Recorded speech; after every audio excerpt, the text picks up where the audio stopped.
considering getting online using Airband Broadband? In this video, we reviewed Airband to see if they're any good. We've explained how they work and also looked at their speeds, customer service, value for money, and more to see if you should get online using Airband Broadband. Before we get started, make sure to click the link in the description to the Airband website to see the best deals they're offering at the moment and to see if they offer good value for money when you're considering buying. Let's begin.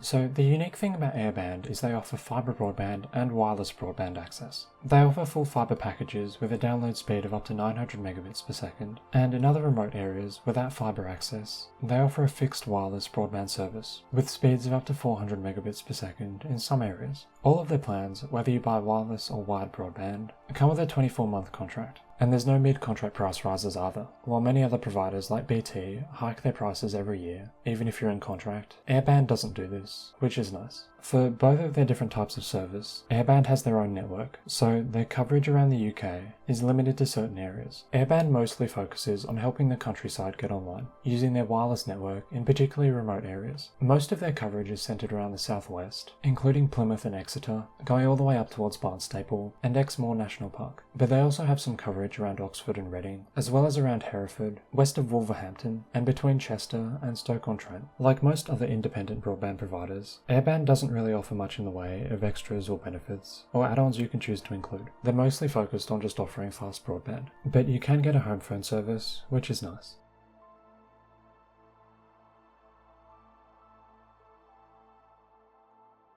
So the best thing about Airband is the fast speeds they offer in many remote areas. In many parts of the country that they service, Airband is the fastest provider available. Even their wireless plans are pretty fast, and they all come with unlimited usage, which isn't always the case when using mobile broadband. And on their fibre plans, you get symmetrical download and upload speeds, meaning if you get a 900 megabit per second download speed for example, your upload speeds will also be 900 megabits. This is really good, because a lot of other providers like BT, PlusNet and Sky make your upload speed a lot slower than your download speed. On their wireless plans it's not symmetrical, but the upload speed is still pretty decent for a wireless internet service.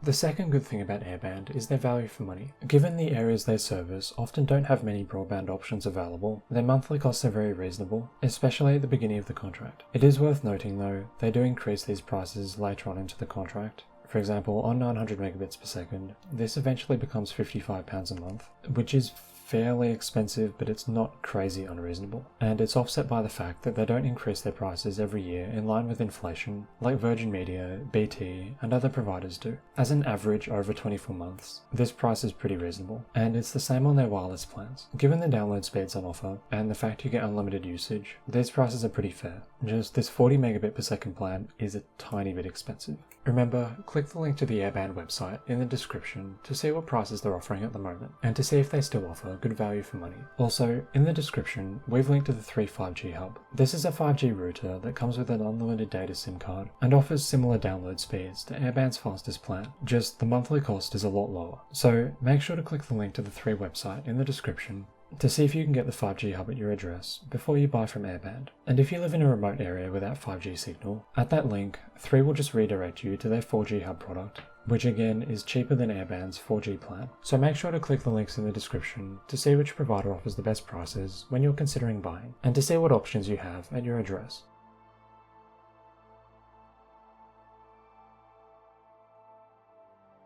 Another really good thing about Airband is the router they offer. Even though there's no upfront costs, they send you a Wi-Fi 6 router, ensuring you get really good speeds and signal, even if you have a fairly large house. It's either this Nokia Beacon 2 router, or a Linksys router, we're not sure which model this is. But regardless, they come with Wi-Fi 6, and if you buy one of their faster fibre plans, you get a mesh system with 2 nodes, ensuring you get perfect signal throughout the house. The only downside is, if you get this Nokia router, there's only one usable Ethernet port included per node, so you might need a switch to give you more Ethernet ports if you want to plug more things into the router.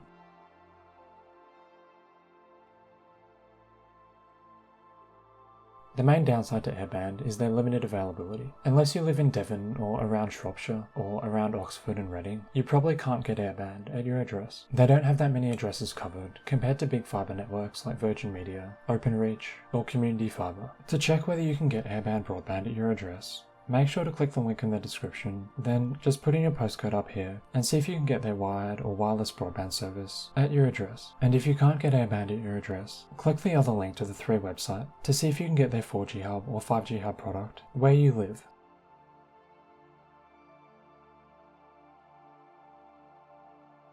The only other thing we don't like about Airband is how their pricing is structured. On the whole, they're good value for money, but these huge increases after 12 months or 6 months or whatever it may be can lead to bill shock if you're not paying close attention when you sign up. For example here, the price basically doubles, and the way they've worded this can be a bit confusing for some people. They say there's no price rises in contract, even though the price does nearly double after 12 months during the contract. For some people, it might not be clear that this means they don't increase prices every year in line with inflation like other providers do. So these two things could just be a bit confusing, and we think it would be better if they just price this at £35–40 a month, so it's a bit more clear what you're actually paying per month over your initial contract with Airband.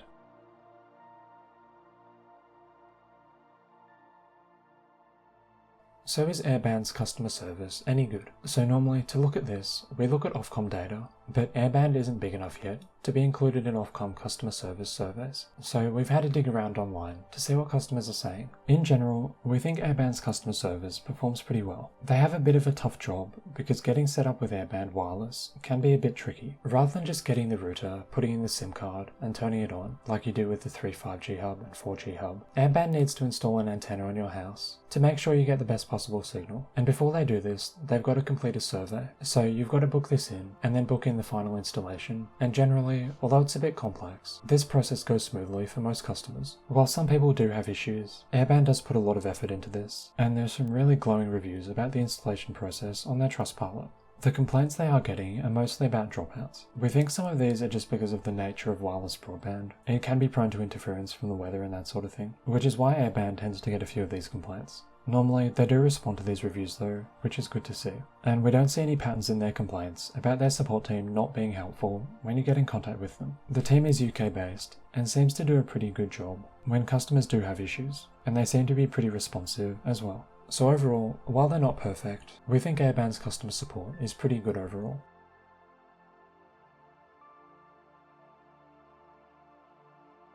So thanks for watching, and remember, make sure to click the link to the Airband website in the description to see what prices they're offering at the moment, and to see if you can get their broadband service where you live. And also, if you're looking at wireless broadband, click the link to the 3 4G hub and 5G hub coverage checker to see if they offer better prices than Airband Broadband at the moment. And if you have any questions about Airband, or choosing a broadband provider more broadly, leave a comment below and we'll respond as soon as we can.